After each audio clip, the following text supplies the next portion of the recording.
تو ہرس کرنا، ہوس کرنا، مال کے پیچھے بھاگنا.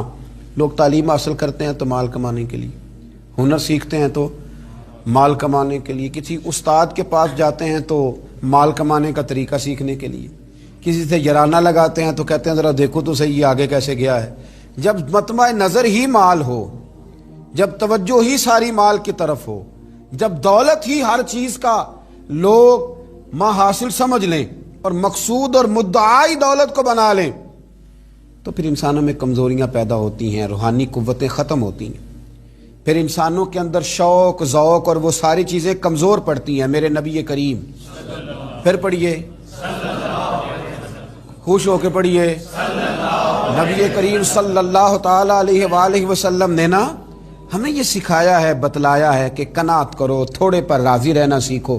اور حضور علیہ الصلوۃ نے ارشاد فرمایا، مسند امام احمد بن حنبل میں حدیث موجود ہے، فرمایا اللہ تعالیٰ سے ایسی خواہشات سے پناہ مانگا کرو جو خواہشات تمہیں عیب میں ڈال دیں، اور فرمایا ایسی خواہش سے بھی اللہ کی پناہ مانگو جو خواہش پوری کرو تو وہ خواہش ایک اور خواہش میں ڈال دے. اللہ کی پناہ مانگو اس خواہش سے کہ جو پوری کی جائے تو پھر ایک اور خواہش میں تمہیں ڈال دے. اس سے اللہ تعالیٰ کی پناہ مانگو، پناہ مانگو، اللہ تبارک و تعالیٰ کی پناہ مانگو. بزرگوں نے لکھا ہے، حضرت محدث ابن جوزی علیہ رحمہ نے، کہ ایک شخص تھا، اس کے گھر میں ایک ناگن رہتی تھی. ناگن، وہ ناگن سونے کا انڈا دیتی تھی. بزرگ جب حکایات بیان کرتے تو سمجھانے کے لیے بیان کرتے. سونے کا انڈا دیتی تھی. اس ناگن نے اس طرح کیا کہ ایک دن اس کے گھوڑے کو ڈس لیا، گھوڑا مر گیا. گھر والوں نے شکایت کری کہ اس کو مار دینا چاہیے، گھوڑا آج اس کے ڈسنے سے مر گیا، یہ ناگن ہے، سونے کا انڈا تو دے گی لیکن ڈسے گی بھی ضرور، یہ ناگن ہے، انڈا سونے کا دے گی پر ڈسنا اس کی فطرت ہے، یہ ڈسے گی بھی.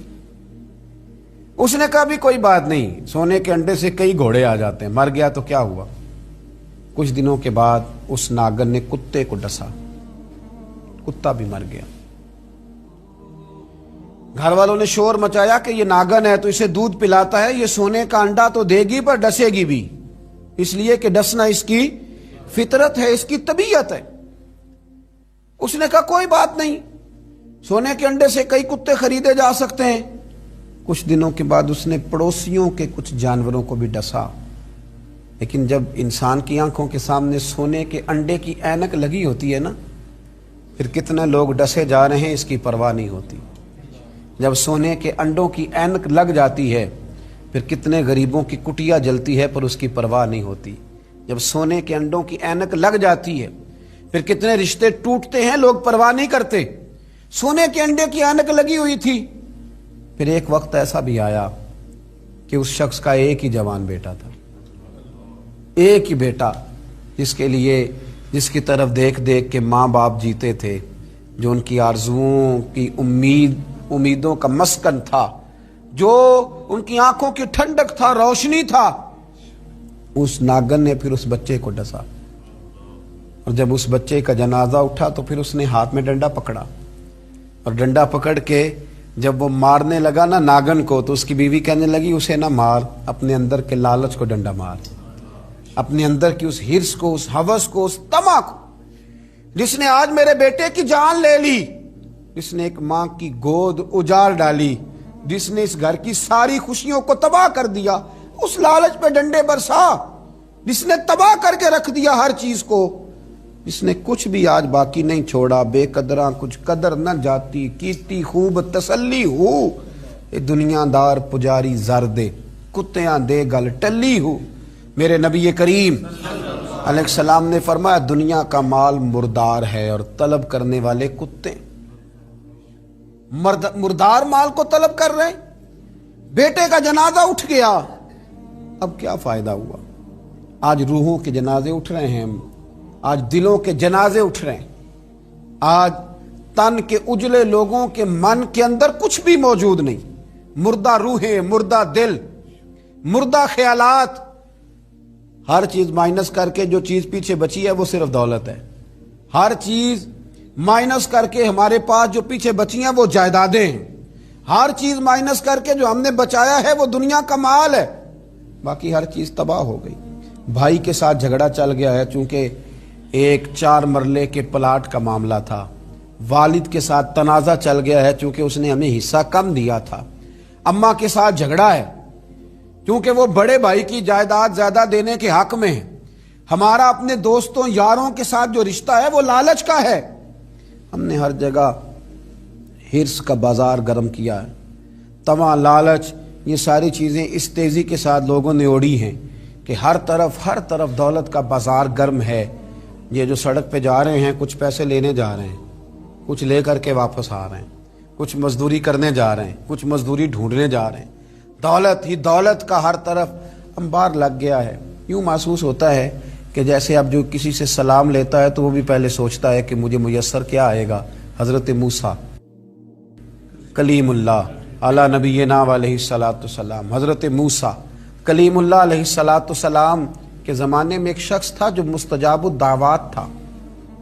قوم جبارین کے پاس رہنے والا وہ شخص بلعم بن باورا اس کا نام تھا. مستجاب الدعوات تھا. اللہ نے اسے یہ درجہ عطا کیا تھا کہ جو دعا کرتا تھا رب اس کی قبول فرما لیتا تھا. اس کی دعائیں مقبول ہوتی تھی. اتنا اللہ کریم نے اسے نوازا تھا. جب حضرت موسیٰ علیہ السلام بنی اسرائیل کو لے کر اس قوم کی طرف گئے نا جہاد کرنے کے لیے، تو بلعم بن باورا پہاڑ پر عبادت کرتا تھا. بہت سارے لوگ اس کے عقیدت مند تھے، بہت سارے لوگ اس سے محبت کرتے تھے، بہت ساری جگہوں پہ وہ چاہا جاتا تھا. جب اس کی طرف حضرت موسیٰ اس قوم کی طرف حملہ کرنے کے لیے جا رہے تھے تو لوگوں نے اس سے کہا کہ تو اس طرح کر کے دعا کر کہ حضرت موسیٰ کی قوم رستے میں ہی تباہ ہو جائے معاذ اللہ، کیونکہ تیری دعائیں قبول ہوتی ہیں. تو یہ دعا کر کہ رستے میں ہی وہ سب لوگ ختم ہو جائیں. اس نے کہا کیا بیوقوفی کرتے ہو، اللہ کے نبی کے بارے میں دعا کر دوں، پیغمبر خدا کے بارے میں، حضرت موسیٰ کلیم کے بارے میں کیا بیوقوفی کرتے ہو. لوگوں نے اسے مجبور کیا لیکن اس نے کہا نہیں، میں نہیں یہ کام کرتا. لوگوں نے دلائل دیے. بالآخر کچھ لوگوں نے کہا کہ آپ استخارہ کر لیں، اگر تو آپ کی سمجھ میں یہ بات آئی تو آپ آگے لے جائیے گا، نہ آئی تو نہ لے جائیے گا. بلعم بن باورا نے استخارہ بھی کیا. استخارے میں بھی اسے حکم ہوا کہ تم نے بد دعا نہیں کرنی، تم نے حضرت موسیٰ کی قوم کے بارے میں دعائے ضرر نہیں کرنی. اب جب اس نے صاف ستھرا انکار کیا نا کہ بھئی میں دعا نہیں کروں گا اللہ کے پیغمبر کے بارے میں، نہ ان کی قوم کے بارے میں، تو لوگوں نے وہی حربہ استعمال کیا جو لوگ استعمال کرتے ہیں. ڈھیروں تحفے لے کے آ گئے، دولت لے کے آ گئے. اللہ تبارک و تعالیٰ جب دین کے نام پہ لوگوں کو عزت دیتا ہے تو پھر لوگ اس کو استعمال کر کے دنیا اکٹھی کرنی شروع کر دیں. پھر لوگ اپنا بڑا نقصان کرتے ہیں، پھر اپنی روحانیت کا، اپنی تاثیر کا لوگ بڑا نقصان کرتے ہیں. پھر لفظوں کے ہیر پھیر سے دولت کمانا چاہتے ہیں. لیکن یاد رکھیں لفظ تاثیر سے بنتے ہیں، تلفظ سے نہیں. لفظ تاثیر سے بنتے ہیں، تلفظ سے نہیں. اہل دل آج بھی ہیں اہل زبان سے آگے، اہل دل آج بھی ہیں اہل زبان سے آگے. پھر لوگ سودے کرنے لگتے ہیں اپنے الفاظ کے، حروف کے. بہت سارے جب تحائف ملے، قائل کیے تو آمادہ ہو گیا. دولت جو سامنے آئی لالچ کر گیا. اس کو قرآن حکیم نے بیان کیا ہے. اس واقعے کی طرف قرآن پاک نے اشارہ فرمایا. بلعم بن باورا نے ہاتھ اٹھائے اور دعا کے لیے جب نکلا تو جس گھوڑے پہ سوار تھا، جس گدھے پہ سوار تھا، جب یہ جا رہا تھا نا پہاڑ پہ چڑھ کے میں بد دعا کروں گا حضرت موسیٰ کی قوم کے لیے، جب جا رہا تھا تو گھوڑا واپس بار بار منہ پھیرتا تھا. واپس اس کو کہتا تھا نہ جا، واپس آ جا. یہ اس کو مارتا تھا، پہاڑ کی جانب لے جاتا تھا. اللہ اکبر. یہ بار بار مارنے لگا تو گھوڑے نے، اس کی سواری کے جانور نے دعا شروع کر دی. گھوڑا تھا یا گدھا تھا، اس نے دعا کی یا اللہ مجھے زبان دے، میں اس لالچی کو کچھ سمجھا دوں، مجھے زبان عطا کر، میں ہی اسے کچھ سمجھا دوں. اللہ نے زبان دی تو گدھا کہنے لگا آگے نہ جا، تو مجھے آگے بھیجتا اور اللہ کے فرشتے مجھے واپس بھیجتے ہیں. لیکن لالچ تھا نا طائف کا، دولت کا. جب چڑھا پہاڑ پہ اور حضرت موسیٰ کے لیے ہاتھ اٹھا کے قوم کے لیے بد دعا کرنے لگا تو لفظ حضرت موسیٰ کی قوم کے لیے ادا کرتا تھا، نکلتے اپنے لیے تھے اور ان لوگوں کے لیے تھے جنہوں نے دعا کے لیے کہا تھا. وہ لفظ پلٹ کے اسی پر آئے. اتنا اس کا برا حال ہوا کہ زبان لٹک گئی اور پھر اللہ کے شدید عذاب میں مبتلا ہوا. یہ لالچ عذاب کو آواز دیتا ہے. عذاب کو آواز دیتا ہے، اور انسان کی قناعت انسان کو عزت والا کر دیتی ہے۔ دعا ہے اللہ تعالیٰ کی بارگاہ میں اللہ تعالیٰ ہمیں لالچ سے بچائے اور قناعت کی دولت عطا فرمائے۔ آخر دعوانا الحمدللہ۔